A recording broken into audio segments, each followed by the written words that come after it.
ਵਾਹਿਗੁਰੂ ਜੀ ਕਾ ਖਾਲਸਾ ਵਾਹਿਗੁਰੂ ਜੀ ਕੀ ਫਤਿਹ। ਅੱਜ ਦੀ ਸਾਡੀ ਵਿਚਾਰ ਜੋ ਹੈ ਸੂਰਜ ਪ੍ਰਕਾਸ਼ ਗ੍ਰੰਥ ਜੋ ਕਵੀ ਸੰਤੋਖ ਸਿੰਘ ਦਾ ਲਿਖਿਆ ਹੋਇਆ ਹੈ ਉਸ ਵਿੱਚੋਂ ਹੈ। ਅਸੀਂ ਆਮ ਤੌਰ ਤੇ ਗੁਰਮਤਿ ਦੀਆਂ ਸਟੇਜਾਂ ਤੋਂ ਇੱਕ ਗੱਲ ਬਹੁਤ ਵਾਰੀ ਇਹ ਸੁਣਦੇ ਹਾਂ ਕਿ ਸਿੱਖਾਂ ਨੇ ਆਪਣਾ ਇਤਿਹਾਸ ਨਹੀਂ ਲਿਖਿਆ, ਸਿੱਖਾਂ ਦਾ ਇਤਿਹਾਸ ਸਿੱਖਾਂ ਦੇ ਦੁਸ਼ਮਣਾਂ ਨੇ ਲਿਖਿਆ। ਪਰ ਦੁਸ਼ਮਣਾਂ ਨੇ ਵੀ ਜਿਹੜਾ ਇਤਿਹਾਸ ਲਿਖਿਆ ਹੈ ਉਹਦੇ ਵਿੱਚ ਉਹ ਸੱਚਾਈ ਬਿਆਨ ਕਰਨ ਤੋਂ ਨਹੀਂ ਰਹਿ ਸਕੇ। ਹਾਲਾਂਕਿ ਉਹਨਾਂ ਨੇ ਸਿੱਖਾਂ ਨੂੰ ਸੱਗ ਭਾਵ ਕੁੱਤੇ ਕਿਹਾ ਹੈ, ਪਰ ਜਦੋਂ ਉਹ ਕਰੈਕਟਰ ਦਾ ਸਿੱਖਾਂ ਦੇ ਅਖਲਾਕ ਦੀ ਗੱਲ ਕਰਦੇ ਹਨ ਤਾਂ ਉਹ ਸੱਚਾਈ ਬੋਲਣ ਤੋਂ ਨਹੀਂ ਰਹਿੰਦੇ। ਉਹ ਇਤਿਹਾਸਕਾਰ ਲਿਖਦੇ ਹਨ ਕਿ ਇਹ ਸੱਗ ਕੁੱਤੇ ਅਖਲਾਕ ਦੇ ਇੰਨੇ ਮਹਾਨ ਹਨ ਕਿ ਇਹਨਾਂ ਦੇ ਹੱਥ ਵਿੱਚ ਅਗਰ ਕਿਸੇ ਦੁਸ਼ਮਣ ਦੀ ਧੀ ਭੈਣ ਔਰਤ ਆ ਜਾਵੇ ਉਸ ਨੂੰ ਬਾਇੱਜ਼ਤ ਉਸ ਦੇ ਘਰ ਛੱਡ ਕੇ ਆਉਂਦੇ ਹਨ। ਜਦੋਂ ਅਜਿਹੀਆਂ ਗੱਲਾਂ ਸਾਨੂੰ ਸਟੇਜਾਂ ਤੋਂ ਸੁਣਾਈਆਂ ਜਾਂਦੀਆਂ ਹਨ ਤਾਂ ਸਾਡੀ ਛਾਤੀ ਫਖਰ ਦੇ ਨਾਲ ਚੌੜੀ ਹੋ ਜਾਂਦੀ ਹੈ। ਸਾਨੂੰ ਬਹੁਤ ਲੁਤਫ ਆਉਂਦਾ ਹੈ, ਬਹੁਤ ਆਨੰਦ ਆਉਂਦਾ ਹੈ। ਗੱਲ ਹੈ ਵੀ ਠੀਕ ਕਿ ਜਦੋਂ ਕੋਈ ਸੱਚੀ ਵਡਿਆਈ ਕਰੇ ਤਾਂ ਅੱਛਾ ਲੱਗਦਾ ਹੈ, ਚੰਗਾ ਲੱਗਦਾ, ਉਹ ਵੀ ਕੌਮੀ ਤੌਰ ਤੇ। ਤੋ ਇਸ ਤਰ੍ਹਾਂ ਬਹੁਤ ਵਾਰੀ ਅਸੀਂ ਇਹ ਗੱਲ ਕਹਿੰਦੇ ਹਾਂ ਕਿ ਸਿੱਖਾਂ ਦਾ ਜਿਹੜਾ ਕਿਰਦਾਰ ਹੈ ਉਹ ਬਹੁਤ ਉੱਚਾ ਹੈ। ਸਾਡੇ ਦੁਸ਼ਮਣ ਵੀ ਇਸ ਗੱਲ ਨੂੰ ਮੰਨਦੇ ਹਨ ਔਰ ਇਹਦੇ ਵਿੱਚ ਕੋਈ ਸ਼ੱਕ ਵੀ ਨਹੀਂ ਹੈ। ਜੋ ਗੁਰੂ ਸਾਹਿਬ ਦੀ 10 ਗੁਰੂ ਸਾਹਿਬਾਨ ਦੀ ਫਿਲਾਸਫੀ ਹੈ, ਜੋ ਉਹਨਾਂ ਨੇ ਮਾਰਗ ਦਰਸ਼ਨ ਦਿੱਤਾ ਹੈ, ਉਸ ਵਿੱਚ ਅਜਿਹੇ ਇਖਲਾਕ ਦੀ ਹੀ ਸਿਰਜਣਾ ਕੀਤੀ ਗਈ ਹੈ।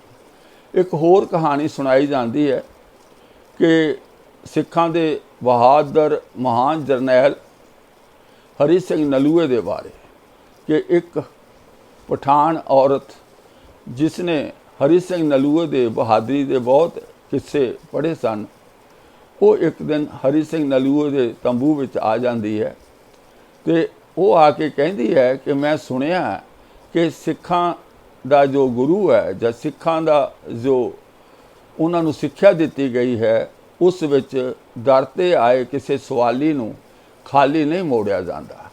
ਅਤੇ ਹਰੀ ਸਿੰਘ ਨਲੂਏ ਵੱਲੋਂ ਦੱਸਿਆ ਜਾਂਦਾ ਕਿ ਬਿਲਕੁਲ ਸਹੀ ਹੈ, ਗੁਰੂ ਦਰ ਵਿੱਚ ਉੱਤੇ ਕੋਈ ਵੀ ਬੰਦਾ ਆਇਆ ਖਾਲੀ ਨਹੀਂ ਜਾਂਦਾ। ਫਿਰ ਉਸ ਬੇਗਮ ਨੇ ਆਪਣੀ ਇੱਛਾ ਜ਼ਾਹਰ ਕੀਤੀ ਕਿ ਮੈਨੂੰ ਤੁਹਾਡੇ ਵਰਗਾ ਪੁੱਤਰ ਚਾਹੀਦਾ ਹੈ ਜੋ ਇਤਨਾ ਬਹਾਦਰ ਇਤਨਾ ਹੋਣਹਾਰ ਹੋਵੇ।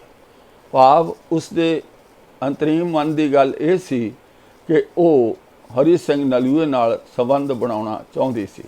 ਜੋ ਕਿੱਸਾ ਕਹਾਣੀ ਸਾਨੂੰ ਸੁਣਾਈ ਜਾਂਦੀ ਹੈ, ਹਾਲਾਂਕਿ ਜਦੋਂ ਅਸੀਂ ਇਸ ਦੀ ਪੜਚੋਲ ਕਰਾਂਗੇ ਇਸ ਦੀਆਂ ਬਹੁਤ ਸਾਰੀਆਂ ਬਰੀਕੀਆਂ ਐਸੀਆਂ ਹਨ ਜੋ ਸਾਨੂੰ ਆਨਸਰਲੈਸ ਉੱਤਰਲੈਸ ਕਰ ਦਿੰਦੀਆਂ ਹਨ, ਨਿਰਉੱਤਰ ਕਰ ਦਿੰਦੀਆਂ ਹਨ।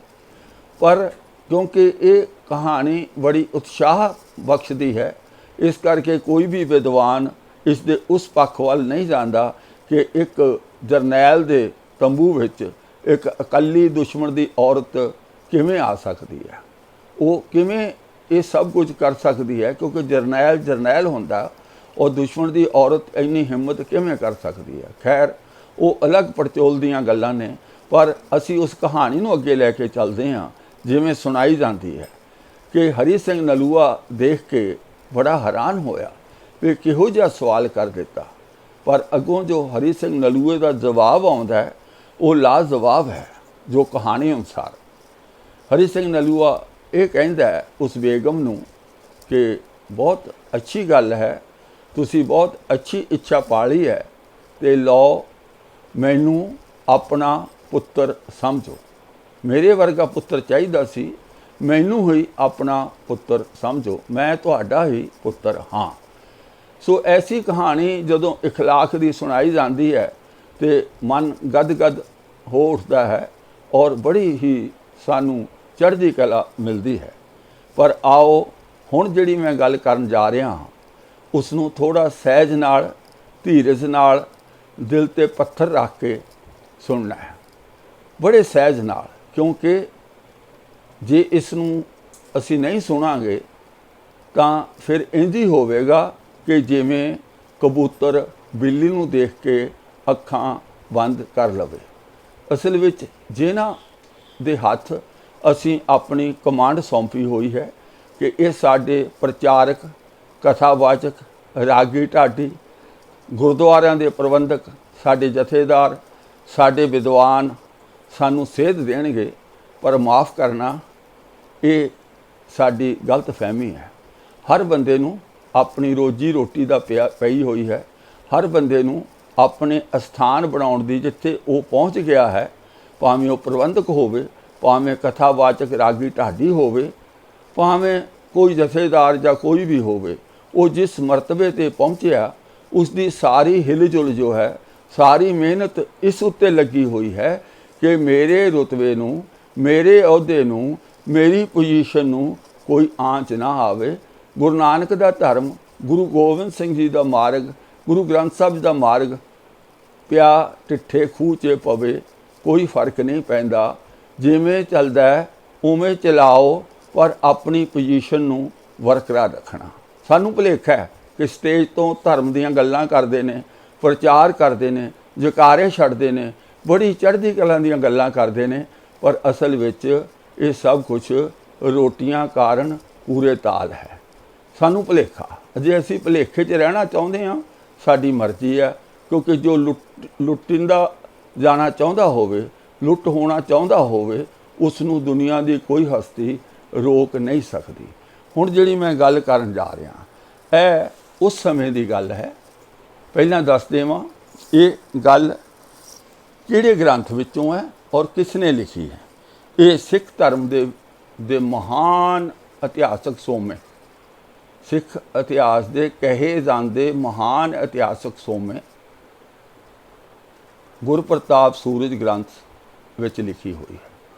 डॉक्टर अजीत सिंह औलख ने इस ग्रंथ के अर्थ किए ने और 11 भागों में इसनूं छापिया है।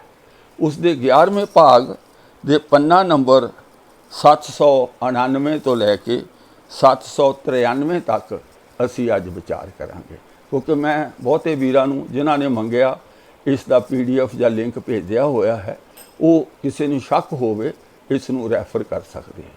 घटना उस समय की है जदों बाबा बंदा सिंह जी बहादुर ने सरहंद फतेह कर लए। वजीर खान मारिया गया, सुच्चानंद भी मारिया गया, होर जिहड़े उन्हां दे वड्डे जरनैल अहुदेदार सी सारे मारे गए। उस समय जो होया वापरिया वो मैं तुहाडे नाल साझा करांगा। समा थोड़े कारण मैं सीधी गल उत्थों शुरू करदा। जदों सरहंद जित लई फिर की होया। बहुर सदन में सुबट परवेशे, लूटत वस्तु दर्भ विशेषे, मुगलाणी सैदाणी पठाणी, गैलीनी नीचन रत माणी। भाव जदों सरहंद लुट लई फिर सूरवीर घरां विच प्रवेश कर गए। वस्तां अते धन विशेष तौर पर लुटदे सन। मुगलाणियां सैदाणियां पठाणियां फड़ लईआं ते नीचां ने फड़ के भोगियां।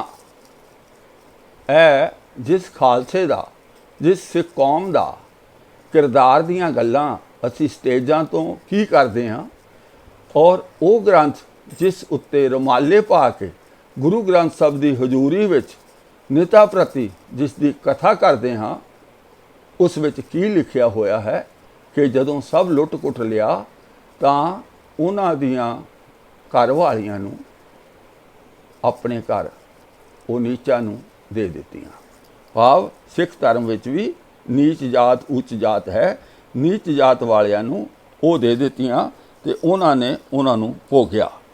अगे फिर देखते हैं, क्योंकि इस लिखारी इन्ने ढीठ इन्ने शैतान आ, जिहड़ी गल इन्हां ने सिखां दे गल विच पाउणी होवे ना, वो एक बार करके चुप नहीं करते। वो वार वार वार वार जदों तक सारी दुनिया नूं उन्हां दी गल पता ना लग जावे उदों तक चुप नहीं करते। अगे लिखिया, सदन सरहंद नगर के सारे, लूट कूट करी दीन उजारे, मन पावत पट गह गह नारी निज डेरन में आण उतारी। फिर की कीता, सरहंद नगरी दे सारे घर लुट कुट के उजाड़ दिते। आगे सुनियो, सूरवीरां ने मन पाउंदियां इस्त्रियां फड़ फड़ के अपने डेरियां विच लिया के उतार लईयां। हुण दसोगे इस ग्रंथ विचों सिख दा किहड़ा किरदार उभरदा? ਉਹ किरदार है ਜਿਹੜਾ ਸਟੇਜਾਂ ਤੋਂ ਦੱਸਿਆ ਜਾਂਦਾ ਜਾਂ ਕੁਝ ਹੋਰ ਹੈ? ਹੁਣ ਦੋਨਾਂ ਵਿੱਚੋਂ ਇੱਕ ਗੱਲ ਰੱਖਣੀ ਪੈਣੀ ਹੈ, ਦੋਨੋਂ ਨਹੀਂ ਜੇ ਰਹਿਣੀਆਂ। ਜਾਂ ਇਸ ਗ੍ਰੰਥ ਨੂੰ ਰੱਖ ਲਓ ਜਾਂ ਆਪਣੇ ਕਿਰਦਾਰ ਨੂੰ ਰੱਖ ਲਓ। ਜਾਗਣਾ ਜਾਗ ਜਾਓ, ਨਹੀਂ ਜਾਗਣਾ ਤੇ ਫਿਰ ਰਸਾਤਲ ਵੱਲ ਤਾਂ ਪਹਿਲਾਂ ਜਾ ਹੀ ਰਹੇ ਹਾਂ। ਰੱਖ ਲਓ ਇਸ ਸੂਰਜ ਪ੍ਰਕਾਸ਼ ਗ੍ਰੰਥ ਨੂੰ। ਹਾਲੇ ਵੀ ਇਸ ਕਵੀ ਨੂੰ ਚੈਨ ਨਹੀਂ ਆਈ। ਇਹ ਅੱਗੇ ਫਿਰ ਜਾ ਕੇ ਲਿਖਦਾ ਹੈ ਕਿ ਬਈ ਸੁਣੋ, सकल पदार्थ लूटत ले आए। सारे पदार्थ लुट के लियाते। तिन की त्रिया गही समुदाय। फिर उन्हां दियां इस्त्रियां फड़ लईयां। हुण यह की है? यह किहड़ी सिक्खी है? किहड़ी सिक्खी दा किरदार है?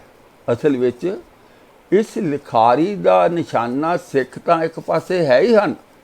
असल विच मुख जरनैल बाबा बंदा सिंह बहादुर जी इस दा मुख निशाना है। जिन्ने ग्रंथ सिख धर्म विच लिखे गए वो सारे दे सारे बाबा बंदा सिंह बहादुर नूं पसंद नहीं करते। उसदे जानी दुश्मन है, उसनूं देखना नहीं चाहते। उस दे नां दे नाल इन्ना ऊल जलूल लिखते हैं कि जिसका कोई अंत नहीं है। अगे असीं सफ़ा नंबर 792 उत्ते पढ़ते हैं कि की लिखिया होया। आओ सुनो। जदों सरहंद लुट लई, सारिਆਂ ਨੂੰ मार दिता, तां फिर की होया? अष्ट वर्ष की कन्या जां की, वो जिहड़ा सीगा सुच्चा नंद, ਉਹਦੀ 8 साल ਦੀ एक लड़की सी। हुण अपने दिल ते हथ रख लिओ।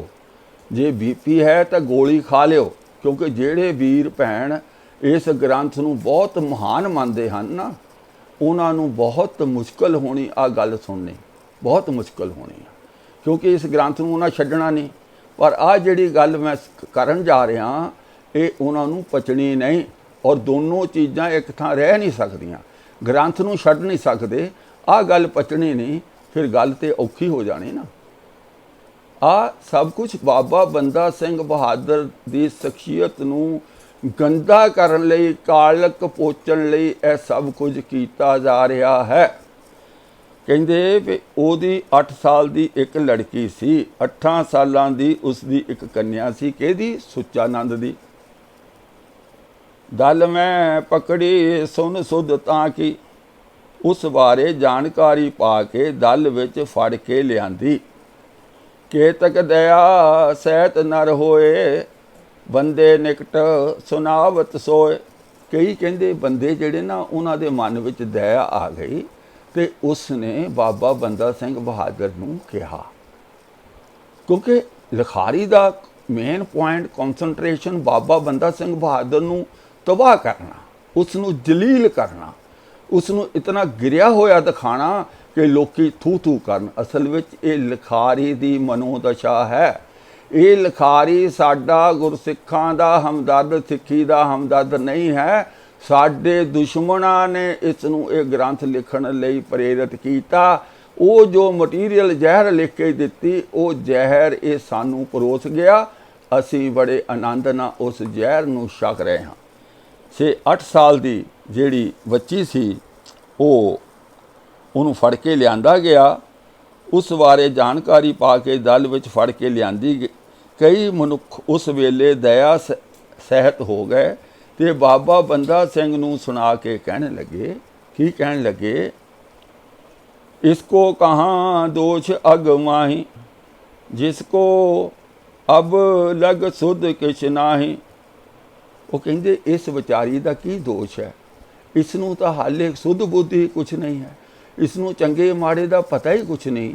इसके बाप ने गलती की सी, उसनों सज़ा दे दी। ਇਹ ਵਿਚਾਰੀ ਨੂੰ ਬਖਸ਼ ਦਿੱਤਾ ਜਾਵੇ, ਮਾਫ ਕਰ ਦਿੱਤਾ ਜਾਵੇ। ਇਸ ਵਿਚਾਰੀ ਦਾ ਕੀ ਦੋਸ਼ ਅਤੇ ਪਾਪ ਹੈ? ਇਸ ਨੂੰ ਹੁਣ ਤੱਕ ਕੋਈ ਸੂਝ-ਬੂਝ ਨਹੀਂ ਹੈ। ਇਸ ਨੂੰ ਇਹ ਜਾਣ ਕੇ ਛੱਡਣਾ ਹੀ ਉਚਿਤ ਹੈ। ਤਜਵੇ ਉਚਿਤ ਜਾਣ ਕਰ ਤਾਹੀਂ ਦੇ ਛੁਰਾਏ ਗਏ ਕੋ ਨਾਹੀਂ। ਇਹਨਾਂ ਨੂੰ ਛੁਡਵਾ ਦਿਓ ਤੇ ਇਸ ਨੂੰ ਕੋਈ ਫੜੇ ਨਾ।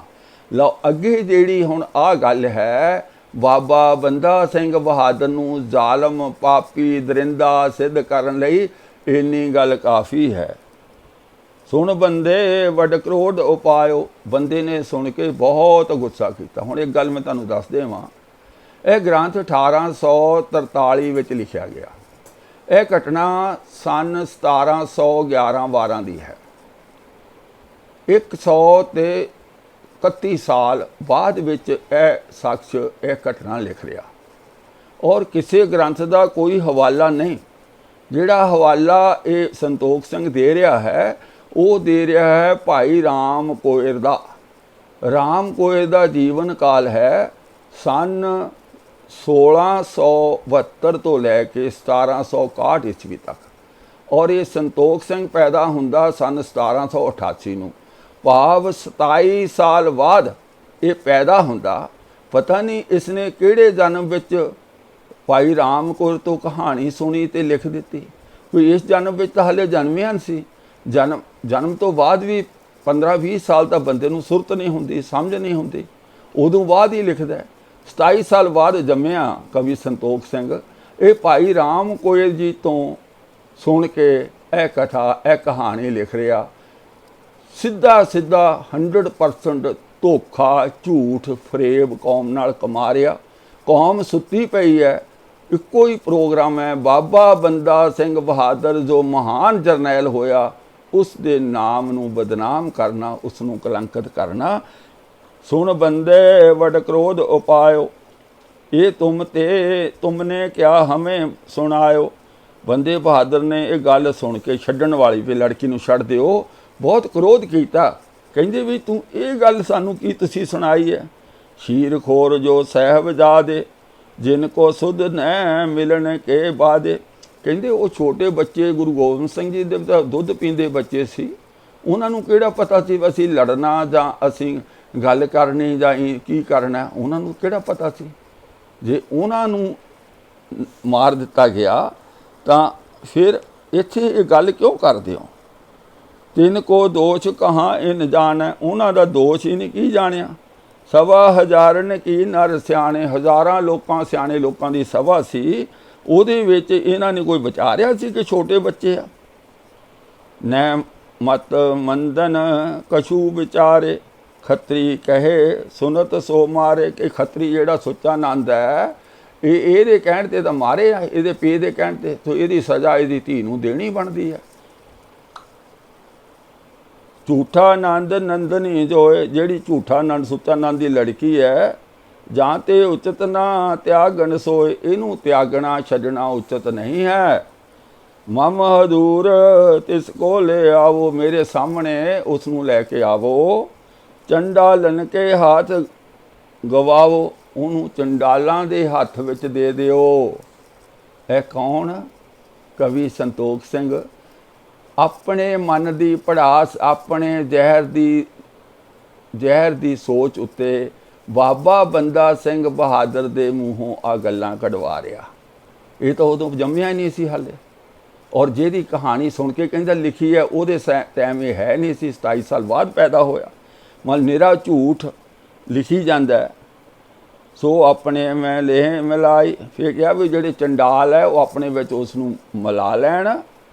ਪਾਪੀ ਕੇ ਬਣ ਜਾਏ ਜਵਾਈ। ਹੁਣ ਕੋਈ ਸ਼ੱਕ ਆ ਕਿ ਉਹ ਸੁੱਚਾ ਨੰਦ ਦੇ ਜਵਾਈ ਬਣ ਜਾਣ। 8 ਸਾਲ ਦੀ ਇੱਕ ਮਾਸੂਮ ਬੱਚੀ ਨੂੰ ਚੰਡਾਲਾਂ ਦੇ ਹੱਥ ਵਿੱਚ ਦੇਣਾ, ਕਿਹੜਾ ਕਿਰਦਾਰ ਦੀ ਗੱਲ ਕਰਦੇ ਹੋ? ਜਾਂ ਤਾਂ ਉਹ ਕਿਰਦਾਰ ਦੀਆਂ ਗੱਲਾਂ ਝੂਠੀਆਂ, ਜਾਂ ਆ ਗ੍ਰੰਥ ਝੂਠਾ। ਪਰ ਅਸੀਂ ਤਾਂ ਦੋਨੋਂ ਹੀ ਰੱਖਣੇ ਆ। ਅਸੀਂ ਤਾਂ ਬਾਹਲੇ ਮੋਮੋ ਠੱਗਣੇ ਆ। ਅਸੀਂ ਇਹ ਗ੍ਰੰਥ ਨੂੰ ਨਹੀਂ ਛੱਡਣਾ। ਇਤਿਹਾਸ ਕਿੱਥੋਂ ਲਿਆਉਂਗੇ? ਖਾ ਲਓ ਜ਼ਹਿਰ, ਦੇ ਦਿਓ ਕੌਮ ਨੂੰ ਜ਼ਹਿਰ। ਆਹ ਜ਼ਹਿਰ ਹੈ। ਬੰਦਾ ਸਿੰਘ ਬਹਾਦਰ ਦੀ ਕਿਰਦਾਰ ਖੁਸ਼ੀ ਕਰੋ। ਉਹਨੂੰ ਕਲੰਕਿਤ ਕਰੋ, ਉਹਨੂੰ ਜਵਾਈ ਬਣਾ ਦਿੱਤਾ ਚੰਡਾਲਾਂ ਨੂੰ। ਇਮ ਕਹਿ ਤੁਰਤ ਹਕਾਰਨ ਕਰੀ, ਹੁਕਮ ਚੰਡਾਲਨ ਸੋ ਕਰ ਤਰੀ। ਇਹ ਕਹਿ ਕੇ ਉਸ ਲੜਕੀ ਨੂੰ ਤੁਰਤ ਬੁਲਾਇਆ ਤੇ ਹੁਕਮ ਕਰਕੇ ਚੰਡਾਲਾਂ ਦੇ ਹੱਥ ਵਿੱਚ ਫੜਵਾ ਦਿੱਤੀ। ਲੈ ਕਰ ਆਪਣੇ ਧਾਮ ਸਦਾਰੇ। ਉਹ ਚੰਡਾਲ ਜਿਹੜੇ ਸੀ ਉਸ ਲੜਕੀ ਨੂੰ ਲੈ ਕੇ ਆਪਣੇ ਘਰ ਚਲੇ ਗਏ। ਇਮ ਪਾਪੀ ਨਰ ਚੁਣ ਚੁਣ ਮਾਰੇ। ਆਹ ਜੀ ਕਹਾਣੀ ਹੈ। ਜੇ ਹਾਲੇ ਵੀ ਕਿਸੇ ਵੀਰ ਭੈਣ ਨੂੰ ਲੱਗਦਾ ਹੈ ਕਿ ਇਹ ਗ੍ਰੰਥ ਤਾਂ ਬਹੁਤ ਚੰਗਾ, ਬਹੁਤ ਵਧੀਆ, ਹੁਣ ਕਈ ਜਿਹੜੇ ਨਾ ਸ਼ੈਤਾਨ ਬਿਰਤੀ ਵਾਲੇ ਕਹਿਣਗੇ ਜੀ ਇਹਦੇ ਵਿੱਚ ਮਿਲਾਵਟ ਹੋ ਗਈ। ਹੱਦ ਹੋ ਗਈ ਯਾਰ, 2 ਸਦੀਆਂ ਗ੍ਰੰਥ ਬਣੇ ਨੂੰ ਹੋ ਗਏ। ਅਸੀਂ ਆਪਣੇ ਆਪ ਨੂੰ ਬਹੁਤ ਵਿਦਵਾਨ ਔਰ ਸਿਆਣੇ ਸਮਝਦੇ ਹਾਂ। ਜੇ ਮਿਲਾਵਟ ਹੋ ਗਈ ਤੇ ਅਸੀਂ ਕੀ ਕੀਤਾ? ਅਸੀਂ ਵਿੱਚੋਂ ਛੱਡ ਕੇ ਪੜ੍ਹਨਾ ਸ਼ੁਰੂ ਕਰ ਦਿੱਤਾ। ਸਾਡੀ ਮਰਜ਼ੀ ਹੈ। ਗੁਰਸਿੱਖੋ, ਯਾਦ ਰੱਖੋ, ਉਹ ਸਮਾਂ ਲੱਦ ਗਿਆ ਜਦੋਂ ਅਸੀਂ ਸਟੇਜ 'ਤੇ ਬਹਿ ਕੇ ਲੋਕਾਂ ਨੂੰ ਮੂਰਖ ਬੁੱਧੂ ਬਣਾਉਂਦੇ ਸੀ। ਕਿਉਂ? ਗ੍ਰੰਥ ਸਾਡੇ ਕੋਈ ਸੀ, ਅਸੀਂ ਪੜ੍ਹੇ ਸੀ, ਜਿੰਨਾ ਸੁਣਾਉਣਾ ਸੁਣਾਈਏ। ਜਿਵੇਂ ਪੰਡਤ ਕਰਦੇ ਸੀ, ਸੰਸਕ੍ਰਿਤ ਲੋਕਾਂ ਨੂੰ ਆਉਂਦੀ ਨਹੀਂ ਸੀ, ਜਿਹੜੇ ਅਰਥ ਕਰਕੇ ਸਮਝਾ ਦਿੱਤੇ ਉਹ ਲੋਕਾਂ ਨੇ ਸੁਣ ਲਏ। ਉਹ ਸਾਡੀ ਮਰਜ਼ੀ ਸੀ, ਬਾਕੀ ਲੋਕਾਂ ਨੂੰ ਪਤਾ ਹੀ ਨਹੀਂ, ਉਹ 7 ਵਚਨ ਕਹਿ ਕੇ ਮੰਨ ਲੈਂਦੇ ਸੀ। ਇਵੇਂ ਸਾਡੇ ਵਿਦਵਾਨ ਹੈ, ਇਹ ਗ੍ਰੰਥ ਇਹਨਾਂ ਕੋਲ ਸੀ, ਇਹ ਪੜ੍ਹਦੇ ਸੀ, ਜਿੰਨਾ ਸੁਣਾਉਣਾ ਸੀ ਸੁਣਾਉਂਦੇ ਸੀ। ਗੁਰਮੁਖੋ, ਅੱਜ ਇਹ ਜਿਹੜੇ PDF ਇਹਨਾਂ ਸਾਰੇ ਗ੍ਰੰਥਾਂ ਦੇ ਤੁਹਾਡੇ ਵਿਰੋਧੀਆਂ ਦੇ ਹੱਥਾਂ ਵਿੱਚ ਹਨ। ਉਹਨਾਂ ਨੇ ਆਮ ਹਰ ਸਿੱਖ ਨੂੰ ਆ ਸਵਾਲ ਕਰਨਾ ਕਿ ਤੁਹਾਡਾ ਬਾਬਾ ਬੰਦਾ ਸਿੰਘ ਬਹਾਦਰ, ਤੁਹਾਡੇ ਸਿੱਖ ਤਾਂ ਇਹੋ ਜਿਹੇ ਸਨ, ਲੋਕਾਂ ਦੀਆਂ ਧੀਆਂ ਭੈਣਾਂ ਦੀ ਇੱਜ਼ਤ ਲੁੱਟਦੇ ਸਨ।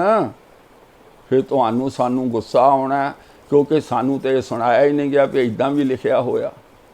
ਫਿਰ ਅਸੀਂ ਕੱਪੜਿਆਂ ਤੋਂ ਬਾਹਰ ਹੋਣਾ, ਕਿਸੇ ਦਾ ਸਿਰ ਪਾੜ ਦੇਣਾ, ਕਿਸੇ ਨੂੰ ਮਾਰ ਦੇਣਾ, ਆਪ ਅਸੀਂ ਸਜ਼ਾ ਭੁਗਤਣ ਜੇਲ੍ਹ ਵਿੱਚ ਚਲੇ ਜਾਣਾ। ਜੇ ਟਾਈਮ ਹੁੰਦਿਆਂ ਜਾਗ ਜਾਈਏ, ਇਹਨਾਂ ਗ੍ਰੰਥਾਂ ਤੋਂ ਤੋਬਾ ਕਰ ਲਈਏ, ਕਹਿ ਦਈਏ ਇਹ ਗ੍ਰੰਥ ਸਾਡੇ ਨਹੀਂ, ਇਹਨਾਂ ਨੂੰ ਰੁਮਾਲੇ ਪਾ ਕੇ ਗੁਰਦੁਆਰਿਆਂ ਵਿੱਚ ਇਹਨਾਂ ਦੀ ਕਥਾ ਬੰਦ ਕਰੀਏ, ਕਰਵਾਈਏ, ਕੁਛ ਉਦਮ ਉਪਰਾਲਾ ਕਰੀਏ, ਫਿਰ ਅਸੀਂ ਗੁਰੂ ਦੇ ਸੱਚੇ ਸੁੱਚੇ ਸਿੱਖ ਕਹਿਲਵਾ ਸਕਾਂਗੇ। ਮੈਂ ਤਾਂ ਇਹ ਸਿੱਧਾ ਕਹਿਣਾ ਕਿ ਭਾਈ ਮੈਂ ਸੂਰਜ ਪ੍ਰਕਾਸ਼ ਗ੍ਰੰਥ ਦਾ ਸਿੱਖ ਨਹੀਂ, ਮੈਂ ਗੁਰੂ ਗ੍ਰੰਥ ਸਾਹਿਬ ਦਾ 10 ਗੁਰੂ ਪਾਤਸ਼ਾਹੀਆਂ ਦਾ ਸਿੱਖ ਹਾਂ। ਮੈਂ ਐਸੀਆਂ ਕੱਚੀਆਂ ਪਿੱਲੀਆਂ ਕਹਾਣੀਆਂ ਕਿਤਾਬਾਂ ਨੂੰ ਨਹੀਂ ਮੰਨਦਾ। ਬਾਕੀ ਭਈ ਹਰ ਬੰਦਾ ਆਜ਼ਾਦ ਹੈ, ਉਸਨੇ ਕੀ ਮੰਨਣਾ ਕੀ ਨਹੀਂ ਮੰਨਣਾ। ਮੈਂ ਤੁਹਾਨੂੰ ਅੱਖਰ ਅੱਖਰ ਪੜ੍ਹ ਕੇ ਸੁਣਾ ਦਿੱਤਾ, ਪੰਨਾ ਨੰਬਰ ਦੱਸ ਦਿੱਤਾ। ਜੇ ਤੁਹਾਨੂੰ ਲਿੰਕ ਤੇ PDF ਚਾਹੀਦੀ ਮੈਂ ਭੇਜ ਸਕਦਾ। ਜਾਗ ਜਾਓ, ਹਰ ਸਿੱਖ ਗਿਆਨਵਾਨ ਵਿਦਵਾਨ ਹੋਣਾ ਚਾਹੀਦਾ। ਐਵੇਂ ਵਿਦਵਾਨ ਨਾ ਕੁੱਕੀ ਜਾਏ, ਕੋਈ ਵਿਦਵਾਨ ਫੈਸਲਾ ਕਰਨਗੇ, ਵਿਦਵਾਨਾਂ ਨੂੰ ਪੁੱਛ ਲਓ। ਹਰ ਸਿੱਖ ਗੁਰੂ ਦਾ ਵਿਦਵਾਨ ਹੋਣਾ ਚਾਹੀਦਾ, ਹਰ ਸਿੱਖ ਨੂੰ ਗਿਆਨ ਹੋਣਾ ਚਾਹੀਦਾ। ਆਪੇ ਇਹ ਝੂਠ ਕਲੋਲਾਂ ਕਹਾਣੀਆਂ ਸੁਣਾਉਣੀਆਂ ਸਾਡੇ ਇਹਨਾਂ ਗੱਪੀ ਲੋਕਾਂ ਨੇ ਆਪੇ ਬੰਦ ਕਰ ਦੇਣੀਆਂ। ਸੋ ਅੱਜ ਦੀ ਵਿਚਾਰ ਇਤਨੀ ਕੀ ਹੈ, ਮੈਂ ਇਸ 'ਤੇ ਖੜ੍ਹਾ ਕਿ ਖਾਲਸੇ ਦਾ ਕਰੈਕਟਰ ਬਹੁਤ ਹਾਈ ਸੀ। ਉਹ ਜਿਹੜੇ ਸਾਡੇ ਦੁਸ਼ਮਣ ਲਿਖ ਗਏ ਕਿ ਇਹ ਲੋਕਾਂ ਦੀਆਂ ਧੀਆਂ ਭੈਣਾਂ ਨੂੰ ਵਾਹ ਇੱਜ਼ਤ ਉਹਨਾਂ ਦੇ ਘਰ ਪਹੁੰਚਾਉਂਦੇ ਸਨ, ਮੈਂ ਉਸ ਨਾਲ ਸਹਿਮਤ ਹਾਂ। ਇਸ ਗੰਦੇ ਕੂੜ ਦੇ ਭਰੇ ਹੋਏ ਗ੍ਰੰਥ ਨਾਲ ਬਿਲਕੁਲ ਮੈਂ ਸਹਿਮਤ ਨਹੀਂ ਹਾਂ। ਅੱਗੋਂ ਵੀ ਤੁਹਾਡੀ ਹਰ ਇੱਕ ਦੀ ਆਪਣੀ ਆਪਣੀ ਮਰਜ਼ੀ ਹੈ। ਇਹਨਾਂ ਲਫ਼ਜ਼ਾਂ ਨਾਲ ਮੈਂ ਖਿਮਾ ਦਾ ਜਾਚਕ ਹਾਂ। ਇੱਕੋ ਹੀ ਬੇਨਤੀ ਮੈਂ ਵਾਰ-ਵਾਰ ਕਰਦਾ, ਪੂਰੀ ਵੀਡੀਓ ਸੁਣ ਕੇ ਜੇ ਚੰਗਾ ਲੱਗੇ ਤਾਂ ਮੇਰੇ ਚੈਨਲ ਸੱਚ ਦੀ ਖੋਜ ਵਿਦ ਬਲਦੇਵ ਸਿੰਘ ਐਮ ਨੂੰ ਸਬਸਕ੍ਰਾਈਬ ਕਰੋ, ਵੀਡੀਓ ਨੂੰ ਸਾਂਝਾ ਕਰੋ, ਲਾਈਕ ਕਰੋ ਔਰ ਘੰਟੀ ਦਾ ਬਟਨ ਵੀ ਦਬਾ ਦਿਓ ਤਾਂ ਕਿ ਜਦੋਂ ਮੈਂ ਵੀਡੀਓ ਬਣਾਵਾਂ ਸਿੱਧੀ ਤੁਹਾਡੇ ਕੋਲ ਪਹੁੰਚ ਜਾਏ। ਆਓ ਫਤਿਹ ਬੁਲਾਈਏ। ਵਾਹਿਗੁਰੂ ਜੀ ਕਾ ਖਾਲਸਾ, ਵਾਹਿਗੁਰੂ ਜੀ ਕੀ ਫਤਿਹ।